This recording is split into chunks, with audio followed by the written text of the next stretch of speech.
दोस्तों नमस्कार। आप देख रहे हैं जीएस पिनाका और इस क्लास में हम लेकर के आए हैं भारतीय संविधान का निर्माण। और भारतीय संविधान का निर्माण कैसे हुआ, देखिए ये जो हम सीरीज लेकर के आ रहे हैं इसमें जो है, चाहे आप यूपीएससी दे रहे हो, स्टेट पीसीएस दे रहे हो या जेएसएससी या अदर एग्जाम दे रहे हो, तो इसके लिए जो है संविधान पढ़ना आपको जरूरी ही है, क्योंकि यहाँ से प्रश्न आपको पूछे ही जाते हैं। तो मैं जो आप लोगों को ये क्लास लेकर के आया हूँ, एक कंसाइज वे में जो है सारे संविधान को आपको डिस्क्रिप्टिव और ऑब्जेक्टिव दोनों ही मेथड में कंप्लीट करने का प्रयास करूंगा। तो यहाँ पे चलिए, पहला जो टॉपिक है या पहला जो हम लोगों का चैप्टर है वो है कि संविधान का निर्माण। संविधान का निर्माण कैसे हुआ, इसकी डिमांड क्या थी और संविधान निर्माण में महत्वपूर्ण रोल किन किन लोगों ने अदा किया, ये सारी चीजें जो है हम यहाँ पे करेंगे। देखिए, सबसे पहले जो है संविधान की जो डिमांड की गई, ये की गई कब, यानी 1924 में। किसके द्वारा की गई? संविधान सभा का विचार पहली बार स्वराज पार्टी के द्वारा किया गया था। स्वराज पार्टी कौन थी? तो स्वराज पार्टी जो है ये बनाई गई थी 1923 में। कब बनाई गई थी? 1923 में। किसके द्वारा बनाई गई थी? तो ये बनाई गई थी सी आर दास। ये सी आर दास और मोतीलाल नेहरू, मोतीलाल नेहरू, इन्हीं के द्वारा जो है इस पार्टी का गठन किया गया था, स्वराज पार्टी। यही पार्टी जो है पहली बार जो है संविधान सभा की डिमांड करती है। इस पार्टी का उद्देश्य क्या था, इस पार्टी के बारे में समझिए थोड़ा सा। जब असहयोग आंदोलन हुआ तो असहयोग आंदोलन में ये कहा गया कि हम क्या करेंगे कि अंग्रेजों की जो असेंबली है उसका बहिष्कार करेंगे, यानी हम चुनाव में पार्टिसिपेट नहीं करेंगे। लेकिन स्वराजवादी के लोगों का तर्क ये था कि नहीं, हम जो है सारी चीज़ों का तो बहिष्कार कर ही रहे हैं, लेकिन जब उनके असेंबली में जाएंगे तो ये असेंबली में जा करके उनका बहिष्कार करेंगे। ठीक, और इसलिए ये लोग कांग्रेस से अलग होकर के एक नई पार्टी बना लिए थे, जिसे स्वराज पार्टी का नाम दिया गया। क्लियर? दूसरा चीज है कि 1934 में, कब, यानी 1934 में संविधान सभा के गठन का विचार एम एन राय। ये एम एन राय कौन है? मानवेंद्र नाथ राय। ये मानवेंद्र नाथ राय जो है एक सोशलिस्ट लीडर, यानी इन्होंने ही कम्युनिस्ट पार्टी का गठन किया था। और कम्युनिस्ट पार्टी का गठन किया था कब? ये किए थे 1925 में। कहाँ पे? उज्बेकिस्तान की राजधानी ताशकंद में। ठीक, तो उज्बेकिस्तान की राजधानी ताशकंद में इन्होंने क्या, भारतीय कम्युनिस्ट पार्टी का गठन किया था 1925 में। और एक क्वेश्चन और भी पूछा जाता है, 1925 में ही आरएसएस यानी राष्ट्रीय स्वयंसेवक संघ का भी गठन किया गया था नागपुर में, गुरु हेडगावर के द्वारा। ठीक, तो ये अभी चीजें आपसे पूछा जाता है, ये ध्यान रखिएगा। एम एन राय करते हैं 1934 में। देखिए, 1935 में भारतीय राष्ट्रीय कांग्रेस द्वारा पहली बार भारत के संविधान के निर्माण हेतु आधिकारिक रूप से संविधान सभा के गठन की मांग की गई। ठीक, तो 1935 में किसके द्वारा? यानी भारतीय राष्ट्रीय कांग्रेस के द्वारा। तो ये चीजें देख लीजिए आप कि संविधान की पहली डिमांड कौन करता है, यानी स्वराज पार्टी। दूसरा जो है एम एन राय। और कांग्रेस अपने मंच से जो संविधान की बात करती है वो करती है 1935 में। अब देखिए 1940 में इस मांग को अत्यंत ब्रिटिश सरकार ने सैद्धांतिक रूप से स्वीकार कर लिया। तो 1940 में ब्रिटिश सरकार जो है अंततः जो है सैद्धांतिक रूप से, यानी वास्तविक रूप से नहीं, सैद्धांतिक रूप से इन्होंने स्वीकार किया। इसी को अगस्त ऑफर के नाम से जाना जाता है। किस नाम से जाना जाता है? तो जो आपका अगस्त ऑफर आया था, इसमें जो है सैद्धांतिक रूप से ब्रिटिश सरकार जो है स्वीकार कर ली थी कि हम भारत के लिए एक संविधान सभा का गठन करेंगे।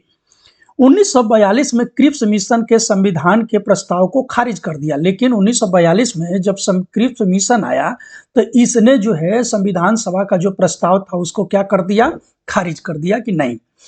अब देखिए 1946 में यहीं से जो है मामला आगे बढ़ा। 1946 में कैबिनेट मिशन आया। ये कैबिनेट मिशन क्या था?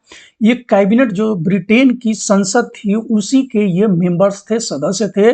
और भारत में संविधान सभा का कैसे गठन किया जाए, इसकी प्लानिंग क्या हो, इसके लिए इनको भेजा गया था, जिसमें जो है सभी दलों के मेंबरों को इन लोगों ने क्या किया, कि उनसे मिला और मिल करके ये संविधान सभा के गठन पर एक चर्चा की। तो इसमें जो सदस्य थे वो सदस्य थे Lord Patrick Lawrence, Sir Stafford Cripps और एबी अलेक्जेंडर। ये कैबिनेट मिशन के सदस्य थे। इसके जो प्रेसिडेंट थे, कभी कभी क्वेश्चन पूछा जाता है कि कैबिनेट मिशन को लीड कौन कर रहा था, तो ये लीड कर रहे थे Lord Patrick Lawrence. Stafford Cripps जो थे, क्रिप्स मिशन जो आया था उसके ये क्या थे, हेड थे। और एबी अलेक्जेंडर जो है इंग्लैंड के नौसेना के प्रेसिडेंट थे, यानी एडमिरल थे। ठीक है, तो ये आता है 1946 में कैबिनेट मिशन। अब देखिए इसने जो है क्या कहा, इसने कहा कि संविधान सभा के गठन के लिए इसने भारत के नेताओं से अलग अलग ये लोग मिले। जैसे ये मिलते हैं महात्मा गांधी से, जवाहरलाल नेहरू से, मोहम्मद अली जिन्ना से, सरदार वल्लभ भाई पटेल से ये लोग मिले और मिल करके संविधान सभा के गठन पर इन लोगों ने विचार विमर्श किया। क्लियर। अब देखिए, अब जब ये कैबिनेट मिशन का उद्देश्य ही था कि भारत में संविधान का गठन कैसे हो, तो ये अपना योजना जो है पेश करके गया। अब कैबिनेट मिशन योजना के आधार पे इसमें क्या हुआ कि 1946 में संविधान सभा का गठन हुआ। और कैबिनेट मिशन जो है योजना क्या दे करके गया था, कि जो संविधान सभा का गठन होगा वो अप्रत्यक्ष से चुने हुए सदस्यों के द्वारा जो है इसका चुनाव किया जाएगा, जो एकल संक्रमणीय पद्धति के अनुसार जो है चुन करके आएंगे। ये जो एक सदस्य चुन करके आएंगे ये 10 लाख वोटर पर होंगे। कितने पर होंगे? 10 लाख। ठीक, तो 10 लाख वोटर पर एक सदस्य चुन करके आएगा और ये है अनुपातिक प्रतिनिधित्व प्रणाली एवं एकल संक्रमणीय पद्धति के आधार पर इनका चुनाव होगा। अब इस प्रकार से कुल जो है चुनाव हुआ और चुन करके भारत में यानी संविधान सभा में कुल कितने मेंबर आ गए, तो कुल जो मेंबर आए, इन मेंबरों की जो संख्या थी ये थी 389। ठीक, तो 389 मेंबर जो है ये चुन करके आ गए। चलिए, अब जब 389 मेंबर जो है चुन करके आ गए, तो इन 389 मेंबरों में कौन से व्यक्ति कहां से चुन करके आया था? ये जो है ब्रिटिश गवर्नर प्रांत से, यानी इंडिया का जो ब्रिटिश गवर्नर प्रांत था इसमें से चुन करके आए 299 लोग। ठीक, 299 लोग जो है यहां से चुन करके आए। दूसरा जो है चीफ कमिश्नर प्रोविंसेस, यानी जो चीफ कमिश्नर प्रोविंसेस था इससे 4 सदस्य चुन करके आए। और जो यानी प्रिंसली स्टेट से सेंस ये है कि जो देसी रियासत थी इनसे जो है कुल मेंबर चुन करके आए कितने? 93। तो 93 मेंबर जो है इनसे चुन करके आ गए। अब देखिए, तो ये संविधान सभा से यानी जो सदस्य थे इनका इस तरह से था, क्या था कि एक तो सदस्य ये चुन करके आ रहे हैं, आप ये देख रहे हैं कि ब्रिटिश गवर्नर प्रांत से ये 292 सदस्य चुन करके आए।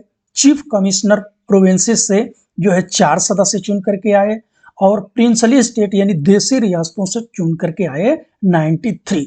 इस प्रकार से कुल टोटल मेंबर्स जो चुन करके आए ये चुन करके आ गए आपके कितने? ये चुन करके आ गए आपके 389। तो आपसे क्वेश्चन पूछा जाता है कि संविधान सभा में कुल सदस्यों की संख्या कितनी थी, तो संविधान सभा में कुल सदस्यों की संख्या जो थी वो थी आपके 399। ठीक, तो ये 399 मेंबर थे। अब सीटों का बंटवारा जो है जनसंख्या के आधार पर किया गया था, मैंने पहले ही बोल दिया था कि ये जो है 10 लाख के लोगों पर जो है एक सीट दिया गया था। आगे जो है इसमें क्या क्या किया गया ये चीज देखिए, कहा गया कि इनके जो मेंबर्स थे यानी संविधान सभा का गठन जो है अंशतः ब्रिटिश प्रांतों एवं नामित सदस्यों के द्वारा किया गया। देखिए, जो ये प्रिंसली स्टेट होते थे इसमें जो चूंकि यहाँ के जो रियासतदार थे वो अपने अनुसार सदस्यों को भेजते थे, तो यहाँ पे चुनाव नहीं किया गया, बल्कि वो क्या किए कि अपने यहाँ से लोगों को मनोनीत करके ये भेज दिए। लेकिन जो ब्रिटिश प्रांत थे उसमें जो है चुनाव कराया गया। अब आगे क्या हुआ? ब्रिटिश प्रांतों से संविधान सभा के सदस्यों का निर्वाचन वहां की विधायिका से हुआ था, यानी जो वहां की विधायिका थी, इन्हीं लोगों ने इनको चुन करके भेजा था। महात्मा गांधी जो है, देखिए क्वेश्चन बार बार पूछा जाता है कि क्या महात्मा गांधी संविधान सभा के मेंबर थे, तो महात्मा गांधी जो है संविधान सभा के हिस्सा नहीं थे। ठीक, देशी रियासतों को आवंटित 93 सीटें नहीं भर पाई थी क्योंकि संविधान सभा से अलग रहने का फैसला लिया था। ठीक है ना, तो ये जो देशी रियासत के 93 सीट थे, ये जो है क्या थे कि भर नहीं पाए।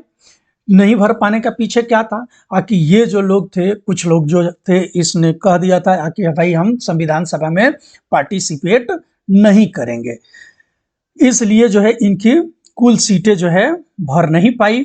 ठीक, अब देखिए, अब आगे चलते हैं। आगे जो है क्या कह रहे हैं कि 9 दिसंबर को क्या हो रहा है कि 9 दिसंबर 1946 को संविधान सभा की पहली बैठक आयोजित हुई। अब देख लीजिए, 9 दिसंबर यानी 9 दिसंबर 1946 को जो है संविधान सभा की क्या हो रही है, पहली बैठक आयोजित की गई। मुस्लिम लीग जो है इस बैठक का बहिष्कार कर दिया। आप एक चीज देखिए, क्या कर रहा है कि मुस्लिम लीग ने इस बैठक का आविष्कार कर दिया। तो देखिए, जो सारे लोग चुन करके आए थे, इनकी पहली बैठक कब हो रही है, 9 दिसंबर 1946 को, और इसके जो हैं अस्थायी सदस्य चुने गए डॉक्टर सच्चिदानंद सिन्हा। अब एक चीज समझ लीजिए, जैसे आप भी देखते हैं कि आज क्या होता है कि संसद या विधायक चुन करके जब जाते हैं तो इनका एक शपथ दिलाया जाता है, और शपथ वह व्यक्ति दिलाता है जो उस सदन में सबसे वरिष्ठतम सदस्य होता है, चाहे वो पक्ष का हो या विपक्ष का हो, इससे कोई लेना देना नहीं है, जिसे प्रोटेम स्पीकर के नाम से जाना जाता है।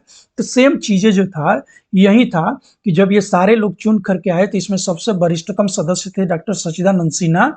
इन्होंने सभी सदस्यों को जो है शपथ दिलाया कि आप संविधान बनाने जा रहे हैं, और इसके बाद यानी 11 दिसंबर को, कितने तारीख को, 11 दिसंबर 1946 को, 1946 को जो है अस्थाई अध्यक्ष चुना गया। किसको, डॉक्टर सच्चिदानंद सिन्हा को। ये डॉक्टर सच्चिदानंद सिन्हा जो है संविधान सभा के अस्थाई सदस्य चुने गए। कब, यानी 11 दिसंबर 1946 को। और इनके जो है इस संविधान सभा के 2 उपाध्यक्ष चुने गए। कौन, एक एच.सी. मुखर्जी और दूसरे हैं बी.टी. कृष्णमचारी। कौन कौन से हैं, एच.सी. मुखर्जी और बी.टी. कृष्णमचारी। तो आपको ये चीजें समझ में आ गया कि ये क्वेश्चन पूछा जाता है कि संविधान सभा की जो पहली बैठक हुई कब हुई, 9 दिसंबर 1946 को। इसके अस्थायी सदस्य किसको चुना गया, अध्यक्ष, तो इसके अस्थायी अध्यक्ष चुने गए डॉक्टर सच्चिदानंद सिन्हा। संविधान सभा की दूसरी बैठक कब हुई, तो दूसरी बैठक हो रही है आपके 11 दिसंबर 1946 को, और इसके अस्थायी अध्यक्ष कौन चुने गए, तो ये चुने गए डॉक्टर राजेंद्र प्रसाद। संविधान सभा के जो थे 2 उपाध्यक्ष कौन थे, तो 2 उपाध्यक्ष थे, एक थे एच.सी. मुखर्जी और दूसरे थे बी.टी. कृष्णमचारी। संविधान सभा के सलाहकार के रूप में कार्य किए थे बी.एन. राव। ये क्वेश्चन भी पूछा जाता है, सलाहकार कौन थे, तो सलाहकार हैं बी.एन. राव। ठीक है ना, तो बी.एन. राव जो है संविधान सभा के क्या थे, कि सलाहकार थे। ठीक, ये याद रखिए, ये क्वेश्चन पूछा जाता है। अब चलिए, अब हम आगे बढ़ रहे हैं। आगे जो है देखिए, ये कह रहा है कि इसमें जो है जो उद्देश्य प्रस्ताव था, यानी संविधान की जो उद्देशिका थी, जिसे प्रियम्बल के नाम से भी हम लोग जानते हैं, इस प्रियम्बल को 13 दिसंबर 1946 को, कब, 13 दिसंबर 1946 को संविधान सभा के सामने प्रस्तुत किया। किसने, पंडित जवाहरलाल नेहरू ने। और ये हमारी उद्देशिका क्या है, तो ये है कि हम भारत के लोग भारत को एक संपूर्ण प्रभुत्व संपन्न समाजवादी पंथ निरपेक्ष लोकतंत्रात्मक गणराज्य बनाने के लिए तथा इसके समस्त नागरिकों को सामाजिक आर्थिक न्याय, सामाजिक आर्थिक राजनैतिक न्याय, अभिव्यक्ति की स्वतंत्रता, तो ये सारी चीजें जो है हमारे किसमें हैं, प्रियम्बल में है। तो यानी इसी प्रियम्बल को जो है 13 नवंबर 1946 को जो है संविधान सभा के सामने रखता कौन है? पंडित जवाहरलाल नेहरू। और इससे देखिए 2 क्वेश्चन पूछा जाता है। एक कि यदि आपसे पूछा जाए कि संविधान की आत्मा किसे कहा जाता है, तो इसी उद्देशिका को कहा जाता है। किसको कहा जाता है? उद्देश्य प्रस्ताव को। लेकिन यदि क्वेश्चन बदल दिया जाए और पूछ लिया जाए कि डॉक्टर भीमराव अंबेडकर के अनुसार संविधान की आत्मा क्या है, तो संविधान की आत्मा है अनुच्छेद 32। अनुच्छेद 32, ठीक है ना।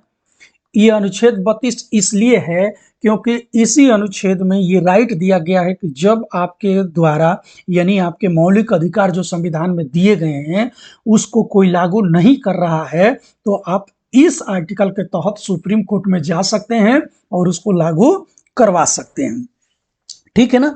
तो यानी ये जो है लोगों को राइट दिया गया है, इसीलिए डॉक्टर भीमराव अंबेडकर जो है इसे संविधान की आत्मा कहते हैं। तो दोनों चीज आप समझ गए।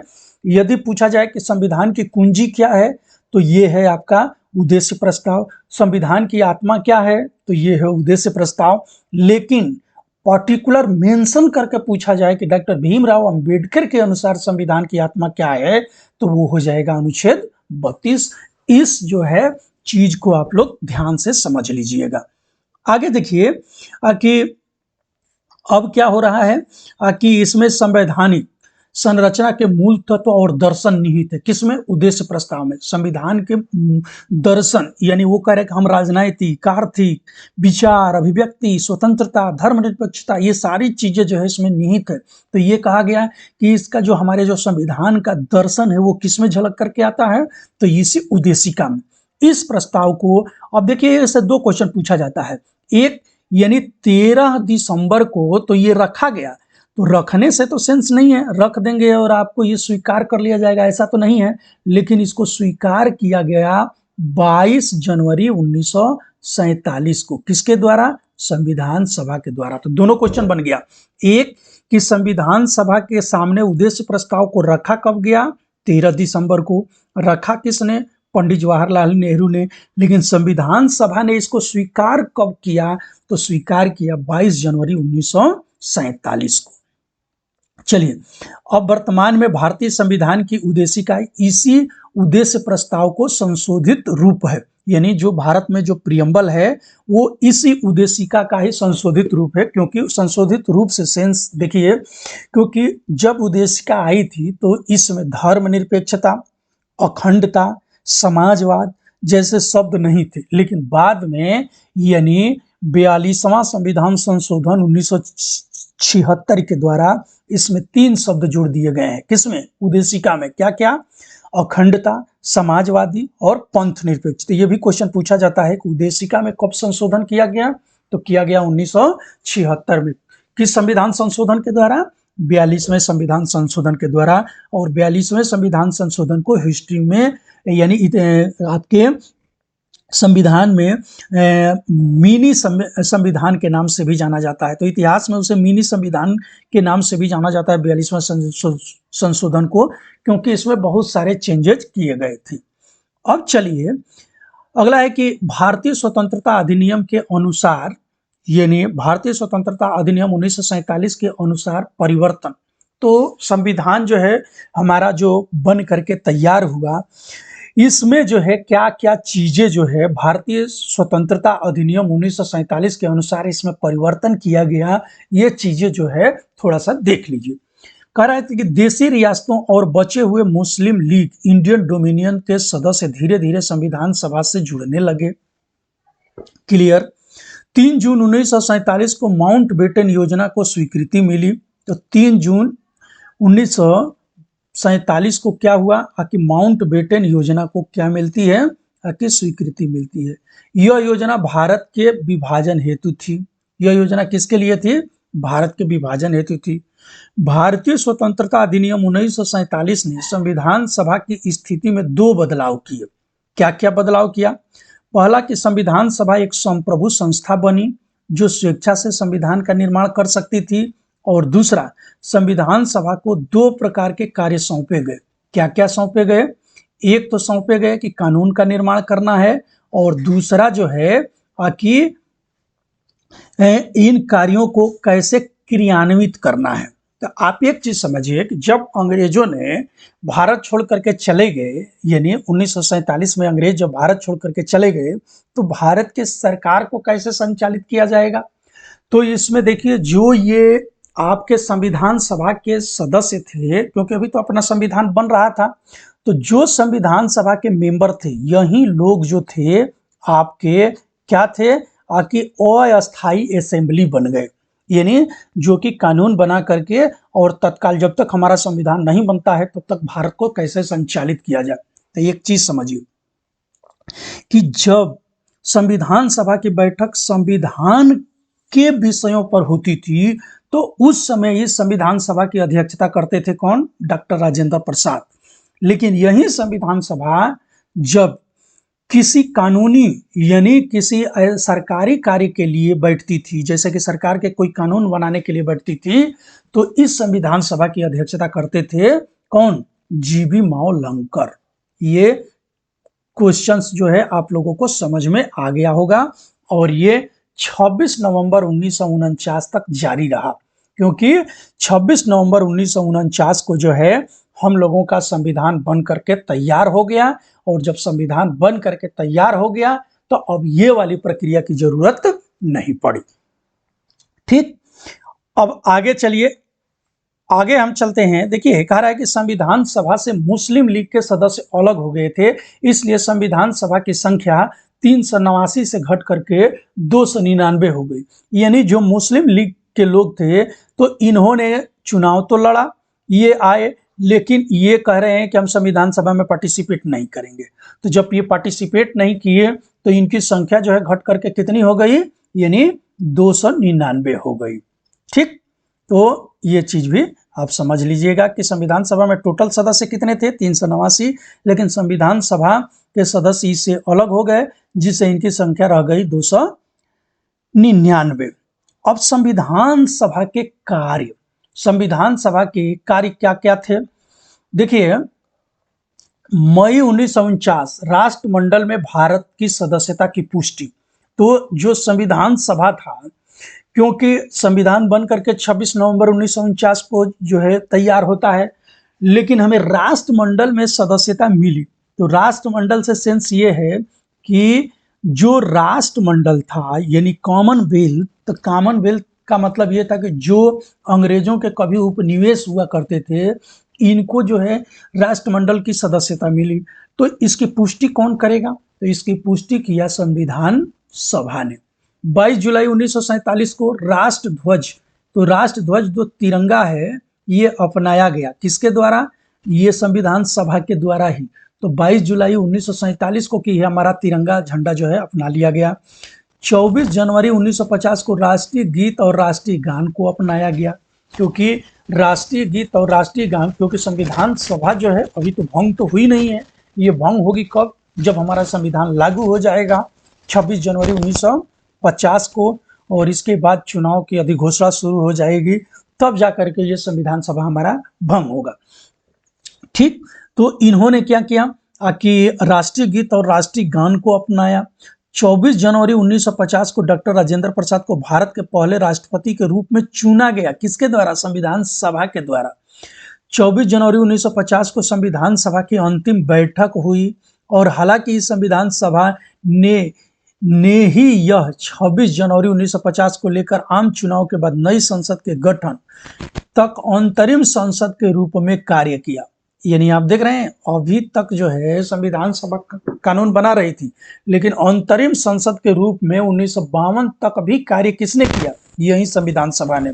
और जब नई संसद का गठन हो गया, प्रधानमंत्री का चुनाव हो गया, तब यह संसद जो है, संविधान सभा, यह पूरी तरह से भंग हो गई।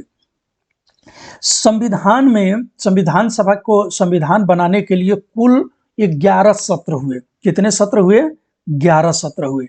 और इस संविधान को बनाने में कितना समय लगा, तो 2 वर्ष 11 माह 18 दिन का जो है समय लगा। ये चीज जो है आप लोग समझ जाइए। अब देखिए कि इस संविधान को क्या कहते हैं कि बनाने के लिए कुल कितनी समितियों का गठन किया गया, ये सब चीजें जो है देखिए। कह रहे हैं कि संविधान को बनाने के लिए अलग अलग समितियां बनाई गई, जैसे संघ समिति, संघ संविधान समिति, राज्य समिति या राज्यों से समझौते हेतु समिति। ये सारी समितियां जो बनाई गई थी, ये किसके लीडरशिप में थी? ये थी आपके जवाहरलाल नेहरू। तो जवाहरलाल नेहरू कितने समितियों के अध्यक्ष थे? संघ शक्ति समिति के, संघ संविधान समिति के और राज्य समिति, राज्यों से समझौता हेतु, ठीक है, इसके अध्यक्ष थे कौन? जवाहरलाल नेहरू। दूसरे व्यक्ति हैं डॉक्टर राजेंद्र प्रसाद। तो ये प्रक्रिया नियम समिति या संचालन समिति के प्रेसिडेंट थे। संचालन समिति कई बार क्वेश्चन पूछा गया है। प्रांतीय संविधान सभा, संविधान समिति के अध्यक्ष कौन थे? सरदार वल्लभ भाई पटेल। तो एक चीज समझ लीजिए, यानी राज्य समिति यानी राज्यों से समझौता हेतु समिति बनाई गई थी वो जवाहरलाल नेहरू के लीडरशिप में, लेकिन प्रांतीय संविधान समिति बनाई गई थी सरदार वल्लभ भाई पटेल के लीडरशिप में। प्रारूप समिति जो है, इसके अध्यक्ष थे कौन? डॉक्टर भीमराव अंबेडकर, और इसमें जो है कुल 6 मेंबर थे। तो एक चीज आप समझिए, यानी जब डॉक्टर भीमराव अंबेडकर को लेकर के हो जाएंगे 7, कितने हो जाएंगे? 7, लेकिन इनको छोड़ दिया जाए तो कुल मेंबर कितने हो जाएंगे? 6। तो ये दोनों टाइप से क्वेश्चन पूछा जाता है।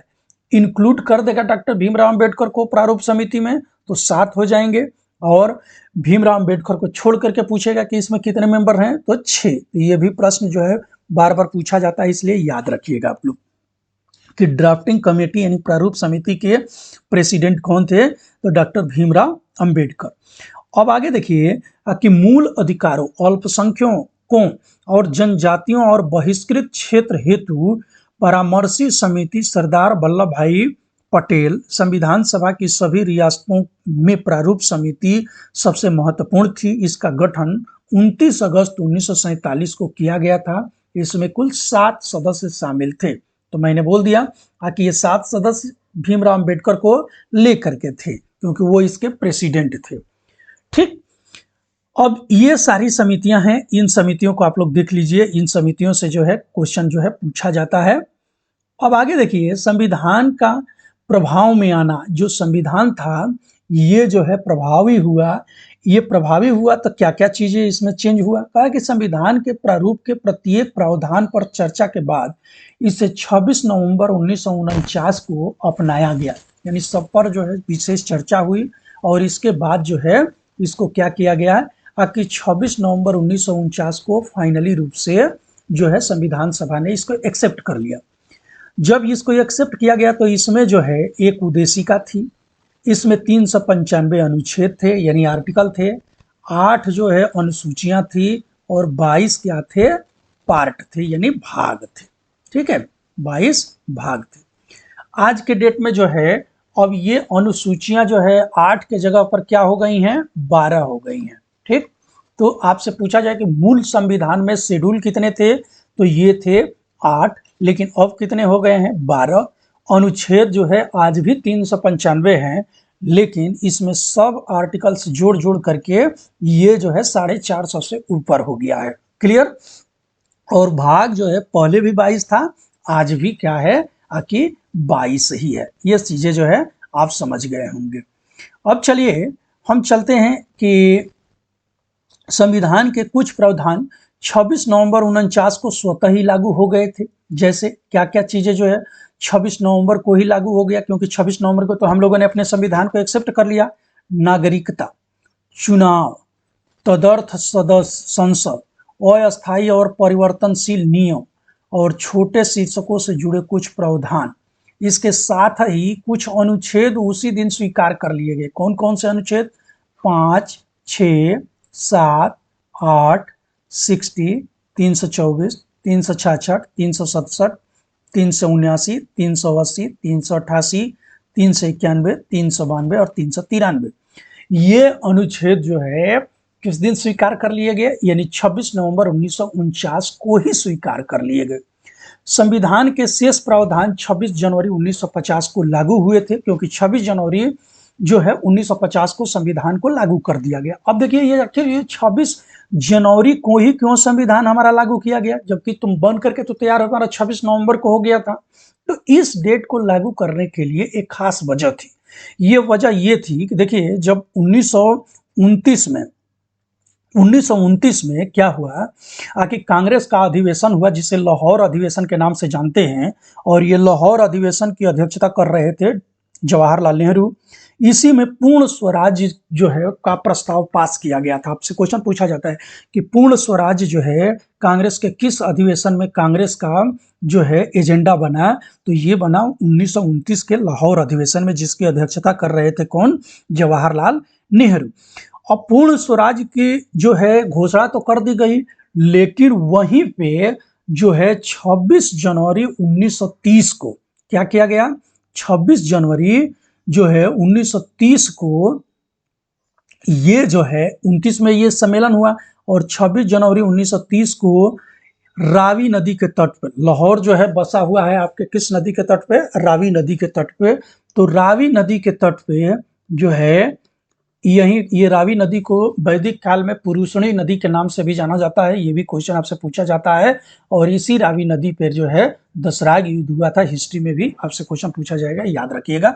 तो इसी रावी नदी के तट पर जो है जवाहरलाल नेहरू ने अपना राष्ट्र ध्वज फहराया, और 26 जनवरी को पूर्ण स्वराज दिवस मनाया गया। इसी दिन को यादगार बनाने के लिए जो है 26 जनवरी को हमारा जो है क्या किया गया कि संविधान लागू किया गया, और उसको गणतंत्र दिवस घोषित किया गया। ये बात जो है आप लोगों को अब क्लियर समझ में आ गई होगी।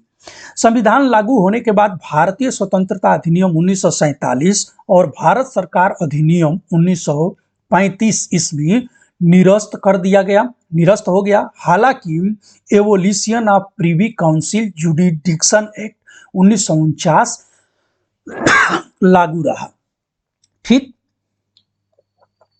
तो ये चीजें जो है ये सारी प्रक्रियाएं हुई, अब आपको समझ में आ गया। अब देखिए कुछ अन्य महत्वपूर्ण तथ्य हैं। ये अन्य महत्वपूर्ण तथ्य क्या है? कह रहा है कि संविधान सभा का एक चिन्ह था। तो संविधान सभा का चिन्ह क्या है? तो संविधान सभा का चिन्ह था हाथी। ये याद रखिए, जैसे आज भारत का जो है चिन्ह क्या है? तो अशोक स्तंभ है। उसी तरह से संविधान सभा का चिन्ह क्या था? हाथी। संविधान सभा के संवैधानिक सलाहकार कौन थे? बी.एन. राव। संविधान सभा के संवैधानिक सलाहकार कौन थे? बी.एन. राव। और संविधान सभा के सचिव कौन थे? तो ये थे एच.बी.आर. अयंगर। कौन थे? एच.बी.आर. अयंगर। एस.एन. मुखर्जी संविधान सभा के मुख्य प्रारूपकार यानी ड्राफ्ट मैन थे। कौन थे? एस.एन. मुखर्जी जो थे संविधान सभा के प्रमुख प्रारूपकार यानी ड्राफ्ट मैन थे। और जो इसका सुलेखन यानी कॉलीग्राफर थे वो थे प्रेम बिहारी रायजादा। कौन थे? प्रेम बिहारी रायजादा। ये संविधान सभा के सुलेखक थे। नंदलाल बोस और बी.आर. सिन्हा संविधान के मूल संस्करण का चित्रांकन किए थे, यानी इसके सजावट किए थे। ठीक, तो नंदलाल बोस और बी.आर. सिन्हा। बसंत कृष्ण द्वय संविधान के मूल संस्करण का हिंदी में सुलेखन किया था। तो बसंत कृष्ण वैद्य जो है संविधान का हिंदी अनुवाद किए थे। तो संविधान जो है मूलतः लिखा किस में गया था? तो प्रारंभिक जो संविधान था उसको लिखा गया था आपके इंग्लिश में, लेकिन इसको हिंदी में ट्रांसलेट किए यानी हिंदी में लिखे कौन? बसंत कृष्ण वैद्य। तो ये क्वेश्चन जो है आपसे फैक्चुअल बेस में पूछा जाता है कि संविधान सभा का चिन्ह क्या था? हाथी। संवैधानिक सलाहकार बार बार क्वेश्चन पूछा गया है, बी.एन. राव थे। और एच.बी.आर. अयंगर संविधान सभा के सचिव। एस.एन. मुखर्जी संविधान सभा के प्रारूपकार यानी ड्राफ्ट मैन। प्रेम बिहारी रायजादा संविधान के सुलेखक। नंदलाल बोस और बी.आर. सिन्हा संविधान के मूल संस्करण का सौंदर्यीकरण सजावट करने वाले, और बसंत कृष्ण वैद्य जो है इसके हिंदी सुलेखक थे। ये चीजें जो है अब आपको समझ में आ गई होगी। अब चलिए देखिए संविधान की कुछ विशेषताएं जो हैं इसके बारे में हम चर्चा करते हैं कि संविधान की क्या कुछ विशेषता थी। देखिए 42वें संविधान संशोधन 1976 को मिनी संविधान के रूप में जाना जाता है, जिसके बारे में मैंने पहले ही चर्चा कर लिया। और क्यों किया जाता है? क्योंकि इसमें जो है बड़े पैमाने पर चेंजेज किया गया था। करे केशवानंद भारती बनाम केरल राज्य 1773 इस मामले में सुप्रीम कोर्ट की 13 सदस्यीय संविधान पीठ के फैसले के अनुसार संसद द्वारा किसी भी स्थिति में संविधान की मूल संरचना में बदलाव नहीं किया जा सकता। ये अन्य विशेषता में देखिए हुआ क्या कि 1773 में से पहले एक केस आई थी जिसका नाम था गोलकनाथ बनाम भारत सरकार। गोलकनाथ केस में ये हुआ था कि गोलकनाथ केस में इसने ये कहा था, सुप्रीम कोर्ट ने क्या कहा था?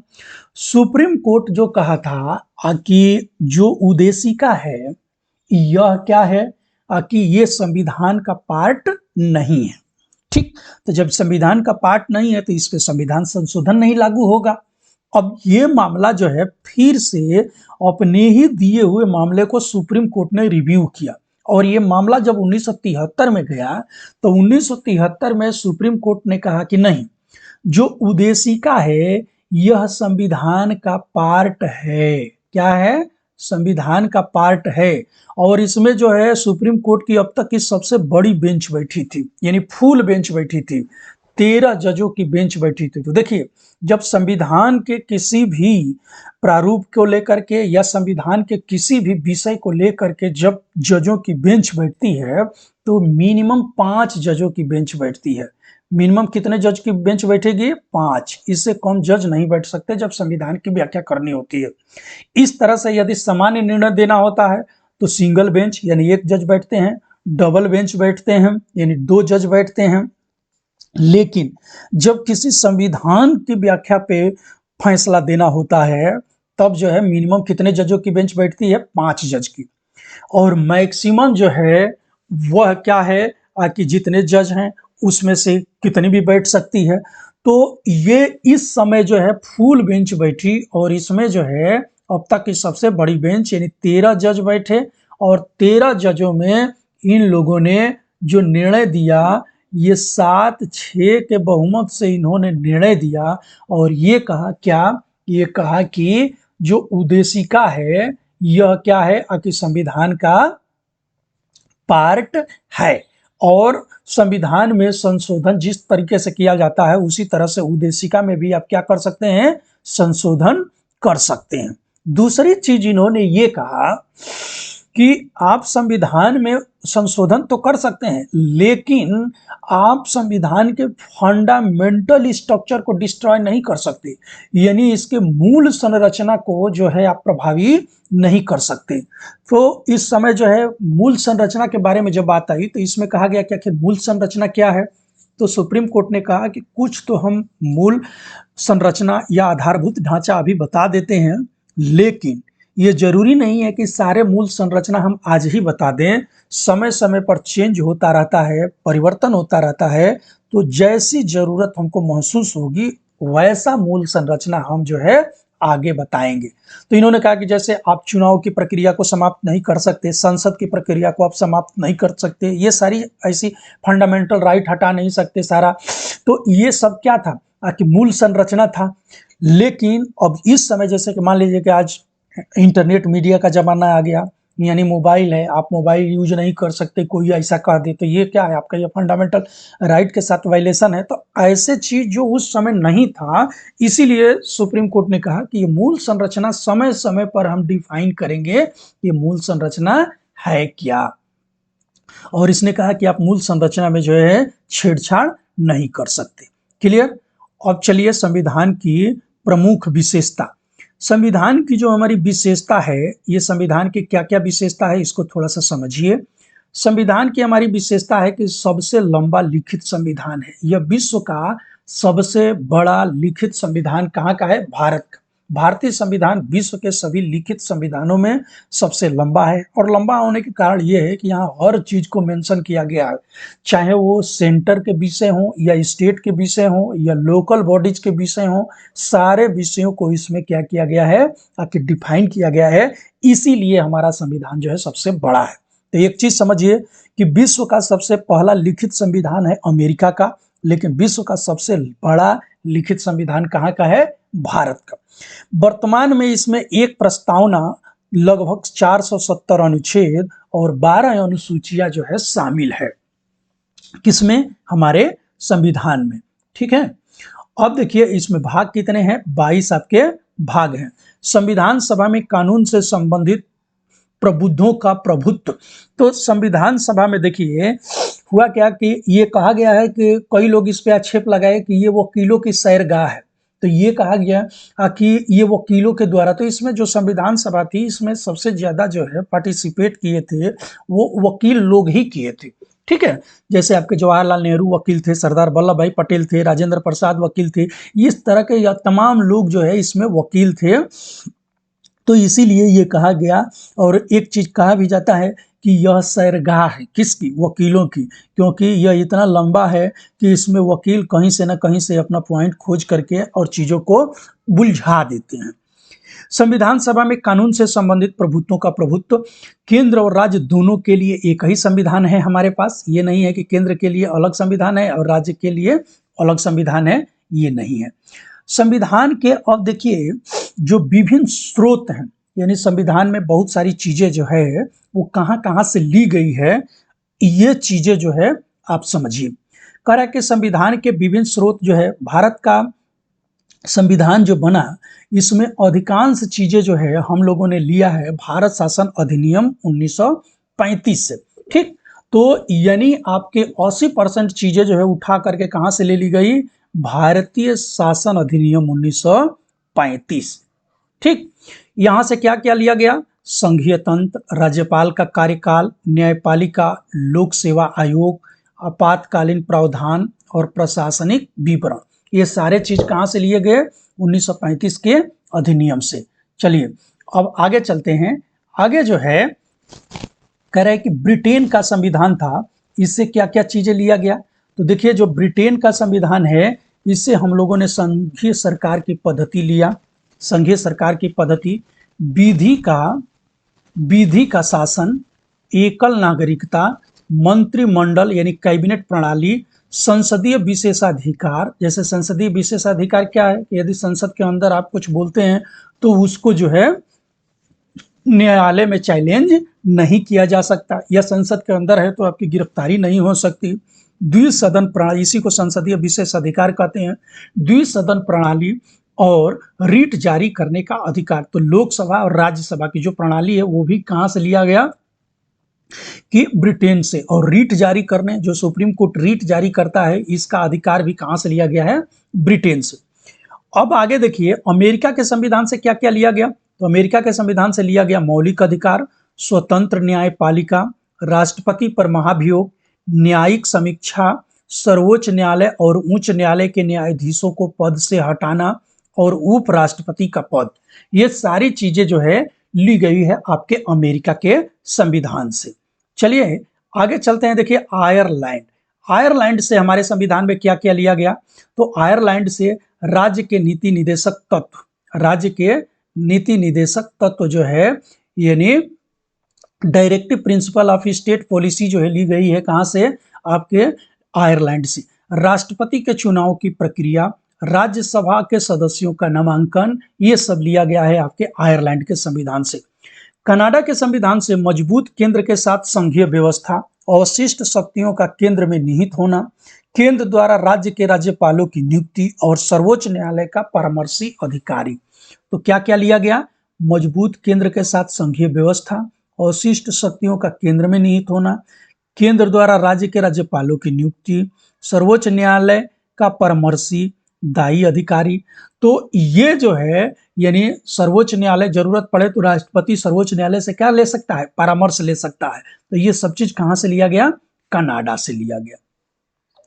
अगला जो है आपकी ऑस्ट्रेलिया का संविधान। ऑस्ट्रेलिया के संविधान से हम लोगों ने क्या क्या लिया है। तो ऑस्ट्रेलिया के संविधान से जो है ये लिए हैं कंक्रीट लिस्ट यानी समवर्ती सूची, संसद के दोनों सदनों की संयुक्त बैठक जो ज्वाइंट सेशन होता है। तो एक चीज देखिए कि यहाँ से क्वेश्चन आता है कि संसद के दोनों सदनों की संयुक्त बैठक बुलाता कौन है, तो बुलाते हैं राष्ट्रपति, लेकिन उसकी अध्यक्षता कौन करता है, तो अध्यक्षता करता है लोकसभा अध्यक्ष। तो ये दोनों में अंतर समझ लीजिए। तो जो संयुक्त सदन बुलाने की प्रक्रिया है वो लिया गया है ऑस्ट्रेलिया के संविधान से, लेकिन भारत में संयुक्त सदन बुलाता कौन है? राष्ट्रपति। लेकिन उस संयुक्त सदन की अध्यक्षता कौन करता है? लोकसभा का प्रेसिडेंट। क्लियर? अब देखिए जर्मनी का वाइमर संविधान। जर्मनी के वाइमर संविधान से क्या क्या लिया गया है? आपातकाल के दौरान मौलिक अधिकारों का निलंबन। तो जैसे जो मौलिक अधिकार हैं इनका निलंबन कर दिया जाता है आपातकाल के दौरान, यह लिया गया है आपके जर्मनी के संविधान से। अब अगला संविधान आ रहा है आपका यूएसएसआर, यानी उस समय का संयुक्त सोवियत संघ के द्वारा। तो सोवियत संघ जो था, जो आज अब टूट गया है, टूट करके रसिया बन गया, बहुत सारे देश उससे निकल गए। तो जो ये सोवियत संघ है, इससे जो लिया गया वो लिया गया मौलिक कर्तव्य और प्रस्तावना में न्याय, सामाजिक, आर्थिक और राजनैतिक आदर्श। तो जो प्रस्तावना में सामाजिक, राजनैतिक और आर्थिक आदर्श लिया गया है वो लिया गया है कहाँ से? जैसे कि हम सामाजिक, आर्थिक, न्याय, अभिव्यक्ति स्वतंत्रता, ये सारी चीजें जो प्रस्तावना में है, तो इसमें न्याय, तो एक तो लिया गया है मौलिक कर्तव्य और दूसरा चीज न्याय, सामाजिक, आर्थिक और राजनैतिक आदर्श। ये लिया गया है कहां से? यानी सोवियत संघ के संविधान से। फ्रांस के संविधान से लिया गया है गणतंत्रात्मक व्यवस्था और प्रस्तावना में स्वतंत्रता, समानता और बंधुत्व। तो एक चीज देखिए, न्याय, सामाजिक, आर्थिक और राजनैतिक आदर्श कहां से लिया गया? यूएसएसआर के संविधान से, प्रियम्बल में।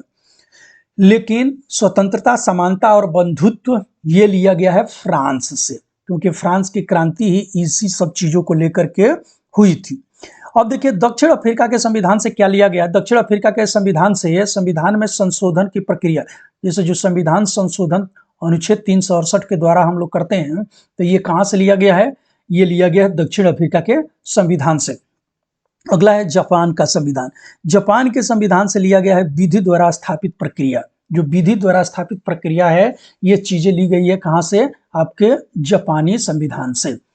ठीक, और इस प्रकार से जो हमारे संविधान के जो स्रोत लिए गए थे, ये आपको क्लियर हो गया होगा। अब देखिए संविधान के भाग और स्रोत। कह रहा है कि संविधान का संरचनात्मक भाग भारत शासन अधिनियम 1935 से लिया गया है। संविधान का दार्शनिक हिस्सा जैसे मौलिक अधिकार, राज्य के नीति निर्देशक तत्व, संयुक्त राज्य अमेरिका और आयरलैंड से लिया गया है, ये समझ ही गए हैं। और संविधान का राजनैतिक हिस्सा जो लिया गया है, ये ब्रिटेन से लिया गया है। क्लियर? तो ये सारी चीजें जो है कि यानी इसका रचनात्मक हिस्सा कहाँ से लिया गया, इसके दार्शनिक पहलू कहाँ से लिए गए और इसके राजनैतिक पहलू कहाँ से लिए गए, तो ये चीजें जो है समझ लीजिए। अब देखिए कि हमारे संविधान को कहा जाता है कि हमारा संविधान जो है क्या कठोर है, क्या लचीला है, तो ये क्वेश्चन बनता है। तो देखिए भारतीय संविधान न तो ज्यादा कठोर है और न ही ज्यादा लचीला है। यह कठोरता और लचीलापन का क्या है? मिक्सचर है। यानी इतना भी लचीला नहीं है कि जब चाहे तब इसको संशोधित कर दो, और इतना ही कठोर नहीं है कि इसमें संशोधन हो ही नहीं सकता। तो यह लचीला भी नहीं है और कठोर भी नहीं है, बल्कि यह दोनों का क्या है? मिश्रण है। एकात्मकता की ओर झुकाव के साथ संघीय व्यवस्था। एक चीज और है कि इसमें अधिकांश चीजें जो है ऐसी है, जैसे संविधान संशोधन कौन कर सकता है? राज्यों को राइट नहीं है। संविधान में जब भी संशोधन करेगा तो सेंटर ही संशोधन करेगा। इसीलिए कहा गया कि यह एकात्मकता की ओर है, झुका हुआ है, और संघीय व्यवस्था की ओर जो है ज्यादा झुका हुआ है। आगे देखिए कि संसद की संसदीय व्यवस्था, जो भारत की संसद है, संसद की संसदीय व्यवस्था, तो भारतीय संविधान ने अमेरिका की अध्यक्षीय प्रणाली के बजाय ब्रिटिश संसदीय प्रणाली को प्राथमिकता दी। किसको प्राथमिकता दी? तो हमारे यहाँ अध्यक्षीय प्रणाली नहीं है, बल्कि कैसी प्रणाली है? संसदीय प्रणाली है। शासन की संसदीय व्यवस्था की विशेषता, राष्ट्रपति नाम मात्र का कार्यपालिका होता है।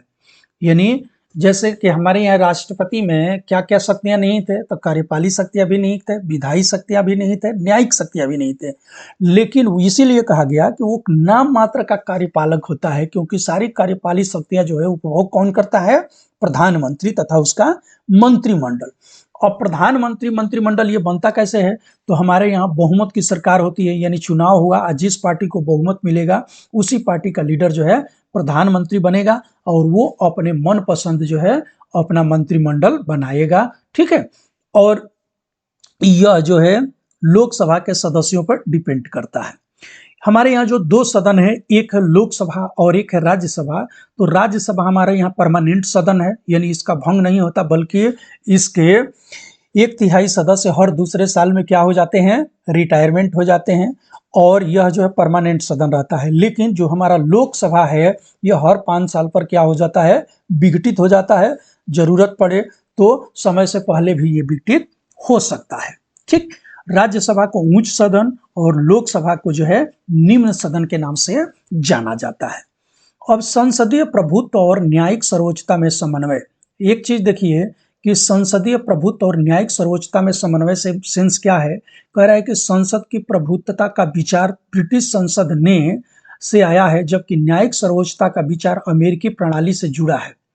क्या कह रहा है कि हमारे यहाँ संसद की प्रभुत्वता का विचार किससे आया है, ब्रिटेन की संसद। तो संसद से आप देख ही रहे हैं।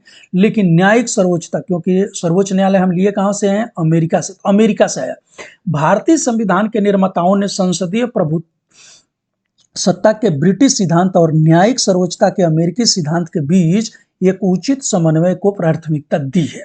ठीक, हमारे यहाँ एकीकृत और स्वतंत्र न्यायपालिका है। हमारे यहाँ एकीकृत और स्वतंत्र न्यायपालिका है से सेंस क्या है कि हमारे यहाँ जो है आप ये देखेंगे कि एक सिस्टम बना हुआ है। सिस्टम बना है कि कह रहे हैं कि देश सुप्रीम कोर्ट देश की एकीकृत न्यायिक प्रणाली के शीर्ष पर है।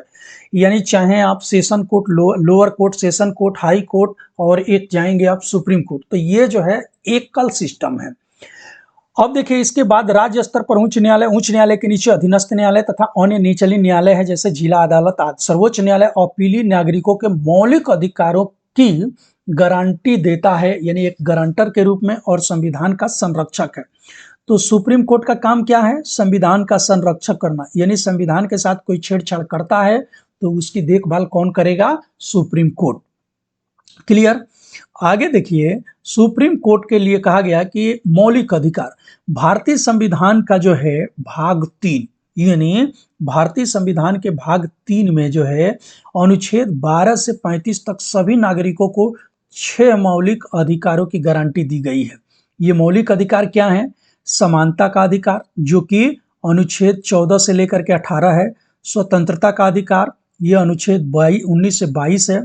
शोषण के विरुद्ध अधिकार, यह अनुच्छेद 23 से 24 है। ठीक, और चौथा है धार्मिक स्वतंत्रता का अधिकार। तो धार्मिक स्वतंत्रता का अधिकार कब है, धार्मिक स्वतंत्रता का अधिकार जो है आपका अनुच्छेद, आप ये देख रहे हैं कि धार्मिक स्वतंत्रता का अधिकार अनुच्छेद 25 से 28 है।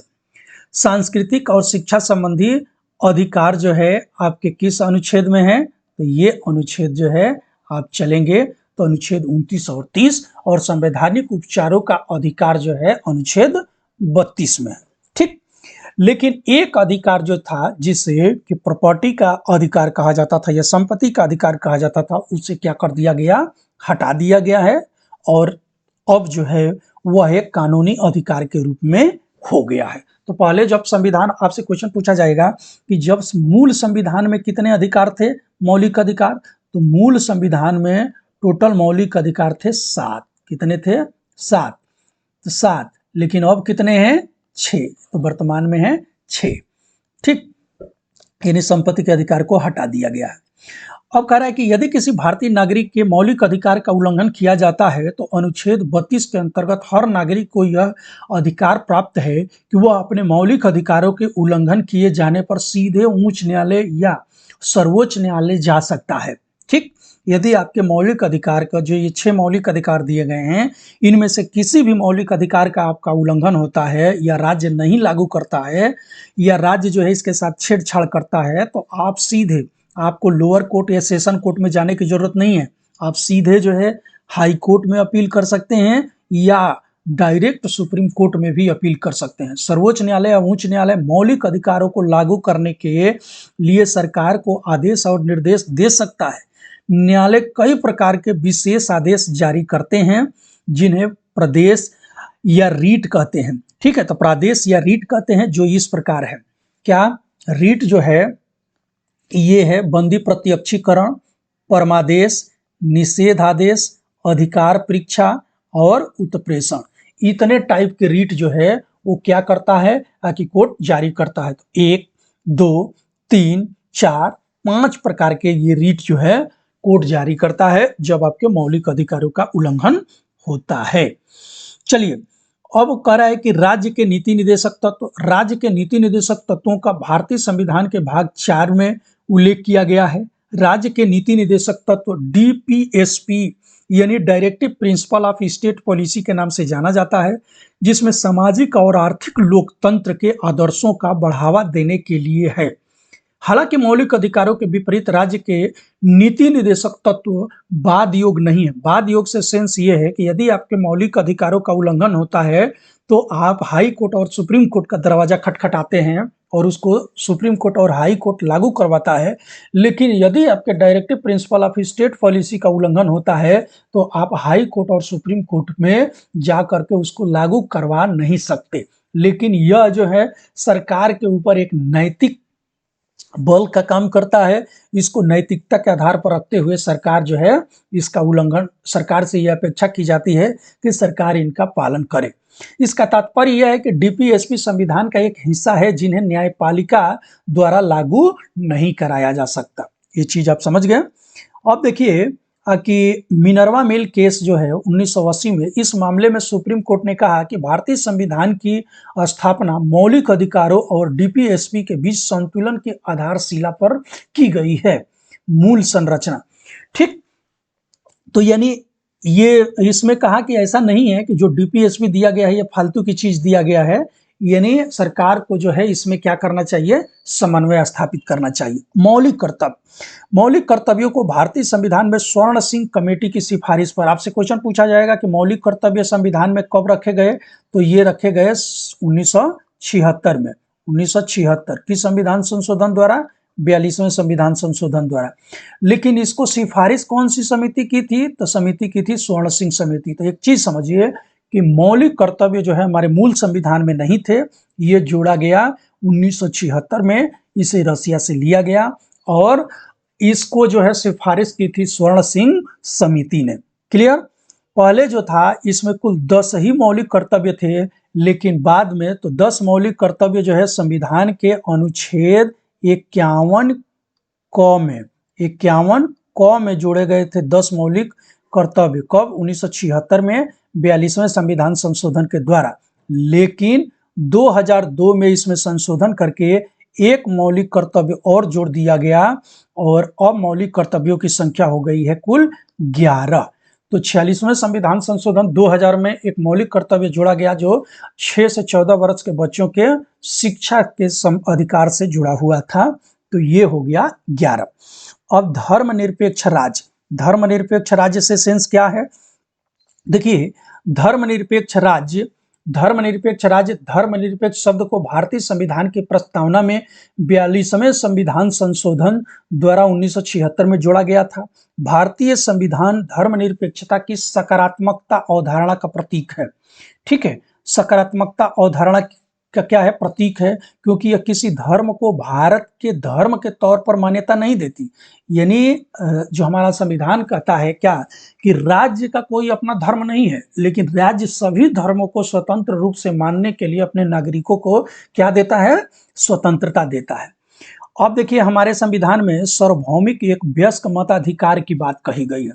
तो 61वें संविधान संशोधन के द्वारा 1988 में मतदान करने की उम्र को 21 वर्ष से घटा करके 18 वर्ष कर दिया गया। इससे पहले जो है जब संविधान लागू हुआ तो 21 वर्ष के लोग जो है चुनाव देते थे जिनकी एज 21 वर्ष हो गई थी। लेकिन 61वें संविधान संशोधन 1988 में क्या कर दिया गया कि मतदान की उम्र को घटा करके 21 से 18 कर दिया गया। तो अब हमारे यहाँ जो वोट देने का राइट है वो 18 वर्ष है। अब एक चीज यहीं पे समझ लीजिए कि देखिए 18 वर्ष के युवा जो है मत दे सकता है, लेकिन जो सबसे छोटी हमारे यहाँ जो कॉन्स्टिट्यूंसी कहिए, यानी जो लोकल बॉडी है, जैसे ग्राम प्रधान होता है या ग्राम का मेंबर होता है या जिला पंचायत सदस्य होता है, जो लोकल गवर्नमेंट, या आप देखिए कि नगर निगम का मेंबर होता है, पार्षद होता है या नगर निगम का प्रेसिडेंट होता है, तो इसका चुनाव लड़ने के लिए आपकी मिनिमम एज होनी चाहिए 21 साल। वोट देने की मिनिमम एज 18 साल। ग्राम प्रधान या नगर पालिका, नगर निगम का अध्यक्ष या मेंबर बनने की न्यूनतम आयु है 21 साल। लेकिन वहीं यदि आप सांसद या विधायक बनने के लिए लड़ रहे हैं तो आपकी एज होगी 25 ईयर, 25 साल। लेकिन यदि यही आप विधान परिषद या राज्यसभा के सदस्य बनना चाहते हैं तो इसके लिए आपकी एज होनी चाहिए कितना, यानी 30 साल, 30 साल। और इसी तरह से आपको राष्ट्रपति, राज्यपाल या उपराष्ट्रपति बनना है तो आपकी एज होगी क्या, 35 साल। ये चीज भी पूछा जाता है, यहीं पे याद रखिए। आगे इसको हम डिटेल में करवाएंगे भी। चलिए, एकल नागरिकता। भारत में कैसी नागरिकता है, एकल नागरिकता, यानी आपको केवल भारत का नागरिक कहा जाता है। ये नहीं कि आपको यूपी, बिहार, झारखंड का नागरिक कहा जाएगा, नहीं, आपके पास केवल एकल नागरिकता है। जबकि अमेरिका में क्या है, दो तरह की नागरिकता है, एक तो अमेरिका की नागरिकता है और एक दूसरा, जैसे कि कोई टेक्सास का नागरिक है तो या कैलिफोर्निया का नागरिक है तो उसको दो नागरिकता मिलती है, लेकिन भारत में ऐसा नहीं है। स्वतंत्र निकाय। भारत में लोकतांत्रिक प्रणाली को मजबूत करने हेतु संविधान में कुछ स्वतंत्र निकायों की व्यवस्था की गई है। ये है चुनाव आयोग प्लस नियंत्रक और लेखा परीक्षक प्लस संघ लोक सेवा आयोग प्लस राज्य लोक सेवा आयोग। तो ऐसे निकाय हैं जो कि इनको क्या किया गया है, आके स्वतंत्र रखा गया है। इसमें कोई सरकार का इंटरफेयर नहीं दिखाया गया है, ये स्वतंत्र रूप से इनका निर्णय होता है, नियुक्ति होती है और स्वतंत्र निकाय के रूप में इसको रखा गया है। चलिए, आपातकालीन प्रावधान। राष्ट्रीय आपातकाल अनुच्छेद 1932। देखिए, तीन तरह के हमारे यहाँ आपात की व्यवस्था की गई है। एक तो की गई है राष्ट्रीय आपात यानी 332, एक है कि राज्य में यदि आपकी सरकार बहुमत में नहीं है तो 356, और एक होता है कि वित्तीय आपात। वित्तीय आपात से सेंस यदि राज्य की हालत खराब हो गई तो वित्तीय आपात लागू कर सकती है, तो इसके लिए 360। और ये 365 देख रहे हैं, ये 365 ये है कि जैसे मान लीजिए कि केंद्र ने राज्य को, केंद्र कोई योजना लागू कर रहा है और राज्य जो है उसे लागू नहीं कर रहा है, या केंद्र के हर निर्णयों को राज्य जो है क्या कर दे रहा है कि अस्वीकार कर दे रहा है, तो ऐसे स्थिति में राज्य के पास पावर है कि सेंटर के पास, यदि सेंटर के पास पावर है कि स्टेट बहुमत में हो तो भी उसको क्या कर सकता है, 365 के तहत उसको बर्खास्त कर वहां पे राष्ट्रपति शासन लागू कर सकता है। देश की पूरी सत्ता केंद्र के अधीन आ जाती है, ठीक। और इस तरह से हमारी ये जो व्यवस्था है, आगे चल करके त्रिस्तरीय व्यवस्था को लेकर के आया गया। त्रिस्तरीय व्यवस्था यानी पंचायतों को स्वतंत्रता कैसी दी जाए, तो इसके लिए 73वां और 74वां संविधान संशोधन किया गया 1992 के माध्यम से। और 1992 में 73वें संविधान संशोधन में जो आपकी शेड्यूल है, तो 8 शेड्यूल के जगह पर अब एक शेड्यूल और जोड़ दिया गया, क्या, 9वां और 11वां, ठीक है ना। तो भाग 9 में जो है ये शेड्यूल जोड़ी गई, एक थी 11वीं और एक 12वीं। तो 11वीं शेड्यूल में क्या हुआ कि यहाँ पे जो है आपको ये है कि पंचायतों से जुड़ी व्यवस्था दी गई, और 12 में जो है आपको नगर पंचायत से जुड़ी व्यवस्था दी गई, ठीक। ये चीजें जो है त्रिस्तरीय व्यवस्था में लागू किया गया। और 9, जैसे 9 में जो पंचायतों से, 9वें में जो है नगर पालिका से। सहकारी समितियां। 97 संविधान संशोधन 2011 के माध्यम से सहकारी समितियों को संवैधानिक दर्जा और संरक्षण दिया गया। इससे सहकारी समितियों को बनाने को मौलिक अधिकार दिया गया। अनुच्छेद 19। राज्य के नीति निर्देशक तत्वों में सहकारी समितियों को बनाने को मौलिक अधिकार दिया गया। अनुच्छेद 19। राज्य के नीति निर्देशक तत्वों में सहकारी समितियों हेतु प्रावधान जोड़ा गया। अनुच्छेद 43B। संविधान में एक नया भाग यानी 9B जोड़ा गया जिसका नाम था सहकारी समितियां। अनुच्छेद 243 जेड से अनुच्छेद 243 जेड तक, ठीक है। तो ये देखिए, ये सहकारी चीज क्या होता है। सहकारी में होता है, एक होता है सरकारी और एक होता है सहकारी। तो सहकारी से सेंस है ये कि जैसे उसमें राज्य यानी जो सरकार है वह जो लोकल लोग, दोनों लोग मिल करके जो सहयोग करते हैं उसे सहकारी कहते हैं, ठीक। तो इस प्रकार से जो संविधान की कुछ चीजें थी, जो महत्वपूर्ण चीजें थी, उसको यहाँ पे हमने करा दिया। अब देखिए, एक चीज और मैं यहाँ से कंप्लीट कर देता हूँ कि कुछ अनुसूचियां जो हैं आपकी 12 हैं, और ये अनुसूची जो है हम कराएंगे। लेकिन इस चैप्टर में हम यहीं तक करेंगे। अगले वीडियो में, क्योंकि वीडियो ये लंबी हो जाएगी, अगले वीडियो में अब हम अनुसूचियों से आगे बढ़ेंगे और फिर जो है आपके सारे जितने भी पहलू हैं उनको सबको हम कंप्लीट करेंगे। पार्ट 1, पार्ट 2, पार्ट 3 करके आपके सारे संविधान जो है इसी तरह से हम कंप्लीट कर देंगे। और आप लोगों का कोई सुझाव हो तो जरूर कमेंट करिएगा। अच्छी लग रही हो वीडियो, चैनल को सब्सक्राइब जरूर कर लीजिएगा, क्योंकि आपके एग्जाम के ओरिएंटेड है इस मैटर इसमें दिए जा रहे हैं, जो आपके एग्जाम में बार बार क्वेश्चन पूछे जाते हैं। ठीक है, मिलते हैं नई वीडियो में, तब तक के लिए नमस्कार, धन्यवाद।